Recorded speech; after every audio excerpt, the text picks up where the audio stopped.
Sa lab 1 po, yung pinaka-variable niya po is yung age. Then sa may cout po,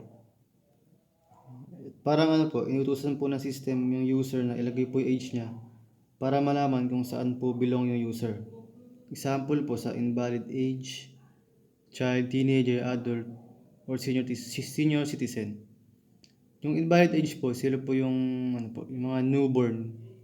Sa child naman po, nag-range po ng 12 to 19.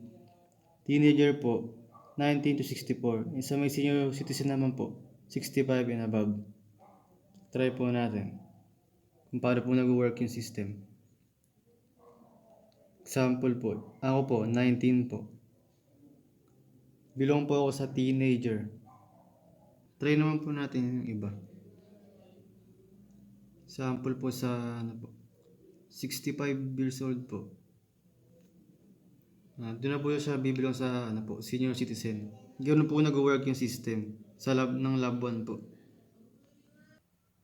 Dito naman po sa lab 2, i-check po ng system yung value ng grade na i-insert ng user.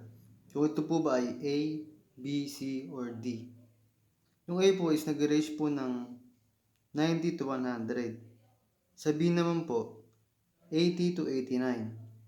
C naman po is 70 to 79. And yung D po is 60 to 69. And yung F naman po is assigned po siya for any grades po na hindi covered ng mga cases. Try po siya natin kung paano po nag-work. Example po natin, yung numeric grade ko po is 97. Pag sa letter grade po siya, makakonvert po siya as A. Ganun po. Another example po. Sa 65 po, ay 75. Sa letter grade po, magiging C po siya. Ganun po nag-work yung system. Sa lab 3 po, ano po siya? BMI checker po. Dito po natin malalaman kung ang user po ay underweight, normal weight, overweight, or obese sa pamamagitan po ng pag-insert ng user ng kanyang height and weight. Pag 18.5 pababa ka po, masasabi ka po underweight.